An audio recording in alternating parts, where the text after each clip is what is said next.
Conceive, believe, achieve. This is former UFC middleweight champion of the world, Michael Bisping. Paddy the Baddy here. You're listening to Combat Sports UK. And you're watching Combat Sports UK. Hello, I'm Scott Bogey from Combat Sports UK, here with Lester Batres ahead of his Fury FC 94 fight against Koery Windham on the 21st of July. How are you doing today? I'm good. Now, I would ask you how you thought the last fight went. However, it was a very quick fight. You were able to get the first round armbar after just 14 seconds. That must have felt good. Yeah, I felt good. It just kind of went by fast. I was surprised it was done so quick. And did it surprise you that he came out with, was it a flying knee or was it a flying kick?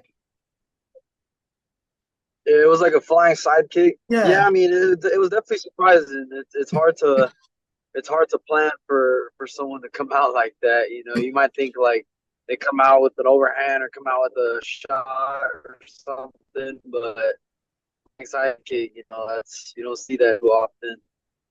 No. However, you were able to get him to the cage and then get that takedown to get him into the armbar. Since that fight, what have you gone on to improve on? To be honest, I feel very comfortable and I feel like I'm very good everywhere. But so I mean, I guess to answer that question, I mean, really, I'm just improving my game all over. I'm always trying to work on everything: my striking, my jiu-jitsu, my wrestling. There's always something that you can find and improve on. Really, for me at this point, it's more just about clean, like little details. Maybe better reactions or faster, maybe rhythm. It's just little things that I'm correcting at this point. Yeah, that's about it. Maybe my mentality. I feel I'm a big believer that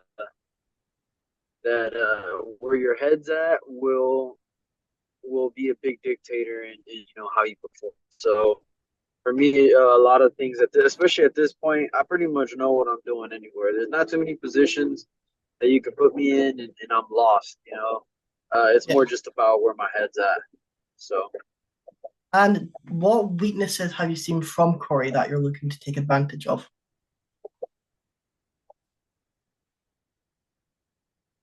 From Koery, I feel that he's pretty decent everywhere.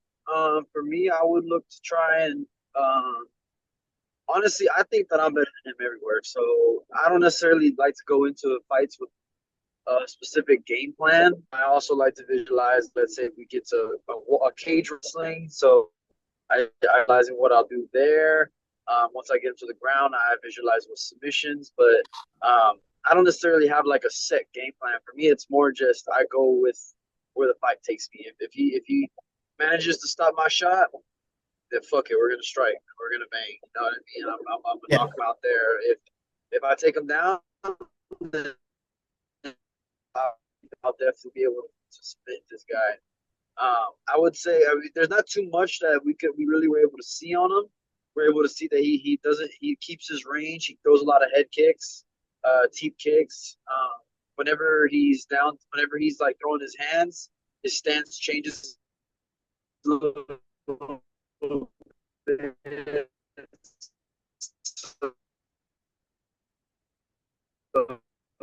throw a lot of overhands and left hooks. So that's kind of more of like a question that I can deal with it just about anybody on the ground. So I think that if it gets to the ground, it's finishing for sure, like fast. But I definitely I believe I'll strike him as well. So whatever happens, happens.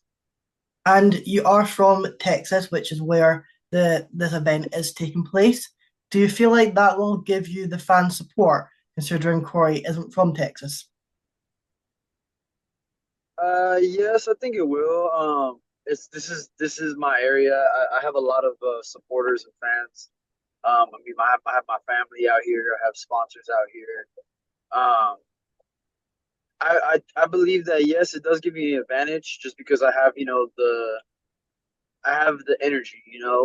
I have the positive energy on my side. Like I have people rooting for me.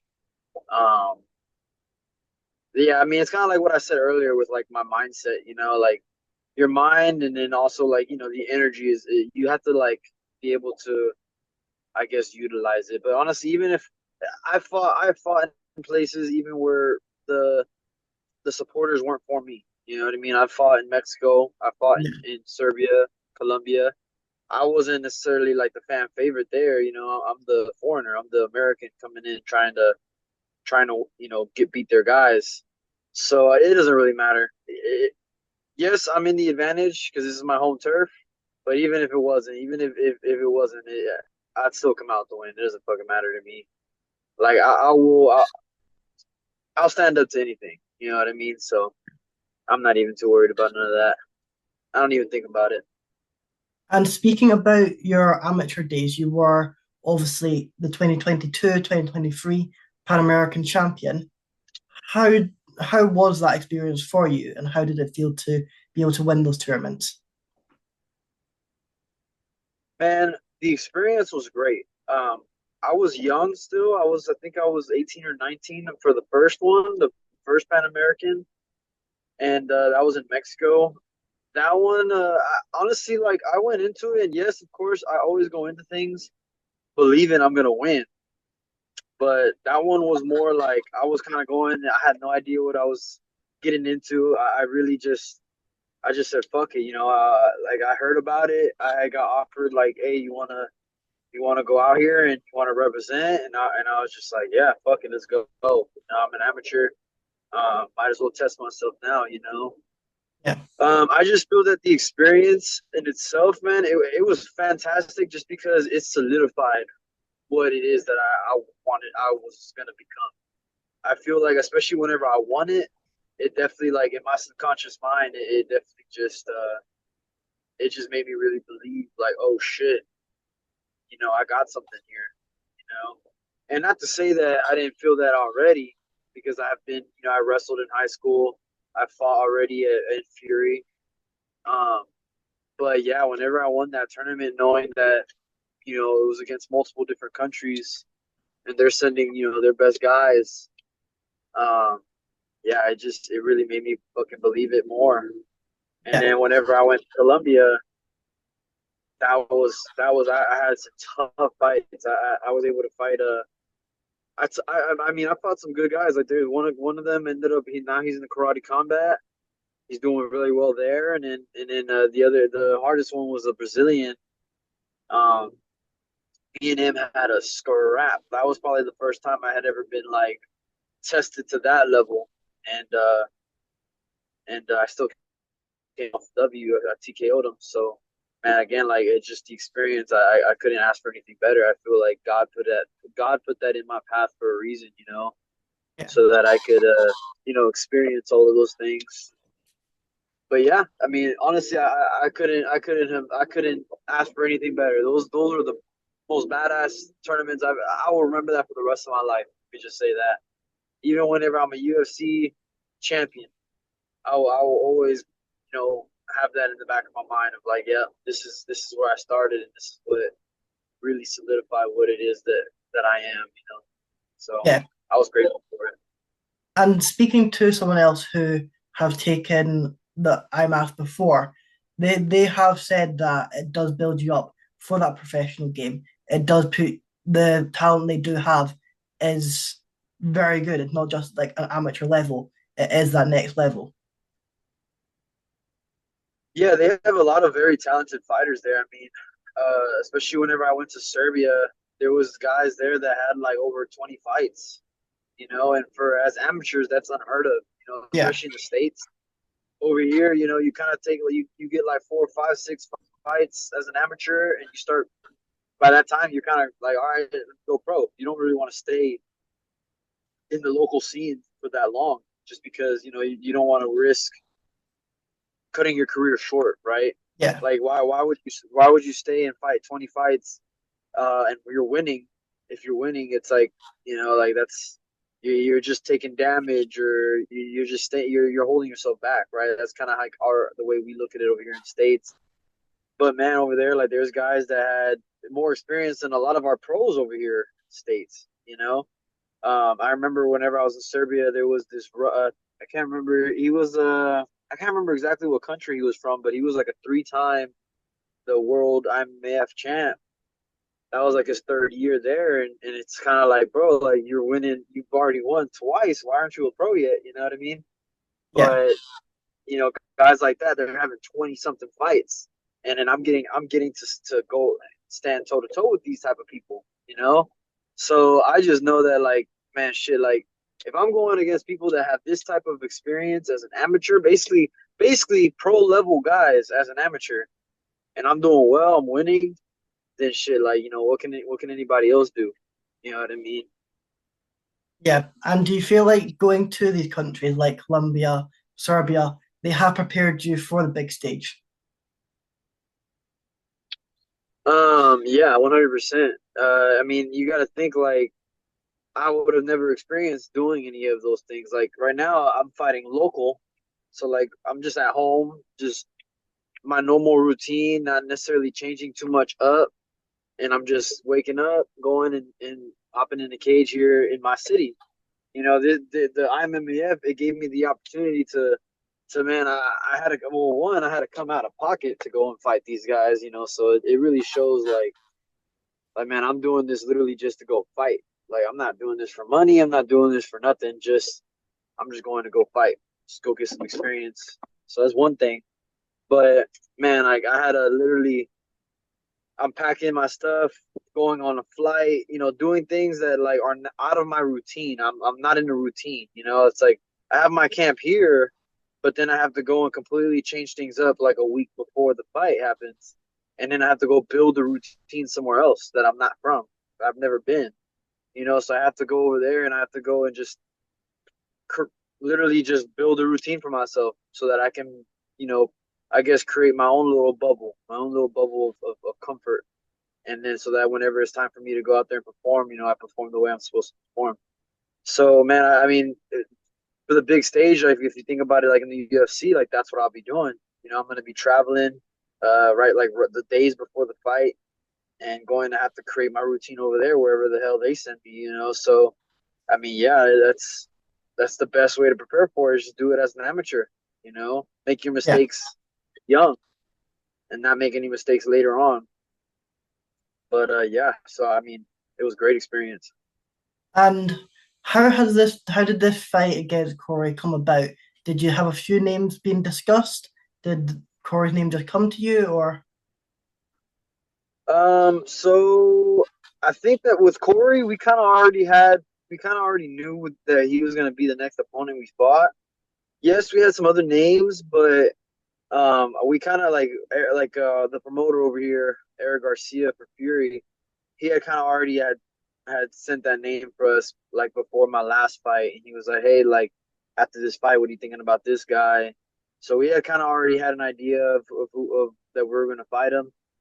Um, but yeah, I mean, yes, of course there was other names, but yeah, that was the main one that he was pushing. So yeah, that's how it went. and this will be your third fight of the year. Do you think you'll be taking some time off after this one, or are you likely to come back at some point this year? I'm probably gonna fight again. I'm gonna try and at least get one more fight in this year. Um, when is it right now? July, probably like around September-ish, maybe. I would say probably most likely around September. I'll fight again.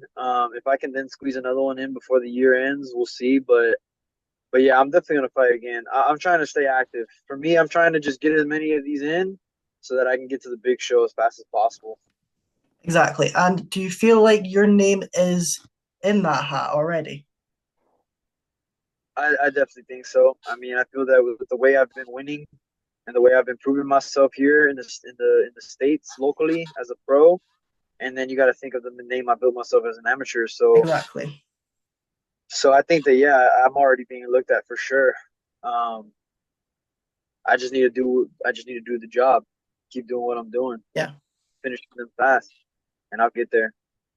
And we've been speaking about your Pan American Championships, but in between the 2022 and 2023 one, you were also able to clinch the Fury FC amateur title. How was that as well? That was great as well. I mean, again, another point in my life where it Yeah. solidified who I was. You know what I mean? It's all about the mind, like I was saying earlier. Everything is about you have to be able to build the evidence for yourself. And so it was just another moment where it just solidified it even more. I won that tournament out in Mexico, came back, won that championship belt, fucking went out and won some more fights in another country twice, Serbia and Colombia. I mean, yeah, it was great. Um, yeah, it just felt good to know that what I'm doing out there, yeah, I'm able to do it here, and then again, go back out there and do it again. It doesn't fucking matter to me. Like I can do my job wherever and under any circumstance. So it was And great. do you feel like when you're on the ground, are you just looking for anything you can? Or I know you've got quite a few armbar victories. Is that your specialty? Or you just seeing what just comes to you? Um, I would definitely say that the armbar is definitely one of my specialties for sure. I have a system that I have a system that I have there, and it's been very effective for me in MMA. But yeah, at the end of the day, though, it's never like I only want one thing. For me, I just go with the flow. So however the fight takes me, I'm willing to go there. You know, I'm just willing to die in that cage, and I feel like that kind of allows me to do what I need to do without fear. Because I don't hesitate. So it's not necessarily that I that's all I'm going for. I'm just taking what they give me, and a lot of the times I'm able to create situations where they give me that arm. And you have fought at both lightweight as well as welterweight. What do you feel like is your natural weight division, or are you going to be mixing in between both of them? I feel that the my best weight class for me to be competing in is definitely 155. Um, I'll fight in between. So the reason why I fought at 170 during the tournaments is because I can't make 155 3 days in a row. It's just too tough. It's too big of a cut. So for the tournaments, I have to fight 170. But and then I did fight 170 here locally. It was just more because that guy, we understood that dude wasn't like he was kind of like me, right? Like he could be a 155er, but he wanted to fight 170, so we were like, all right, we'll take the 170 fight. But mostly I'm gonna be fighting at 155, 160. Like I might do a couple catch weights just to save myself, my body from the cuts. Really, my best. Yeah, and do you feel like with this victory that should give you either a title eliminator or a title shot? I'm not sure about with this victory. I'll probably have to get like another one. It, man, if they give me the title shot, fuck it, I'm down. Like at the end of the day, I like give it to me, right? But of course, I have to build the record. There's Yeah. definitely other guys in the roster that have a bigger record. So we'll see. Maybe just with my name or with my hype, they give it to me. But I think that if I have after this fight, I'll probably have to get another good win, and then they'll give me the title shot for probably like my fifth fight. And do you feel like with Fury, how has that gone for you? Do you feel like it's been a good organization, a good to building your name up, or like how do you feel it's gone? I love Fury. I feel that Fury has always taken care of me ever since I was an amateur. Good friends with Eric, the promoter. I've gotten pretty close to all of the guys that work there. I've done the podcast with them as well.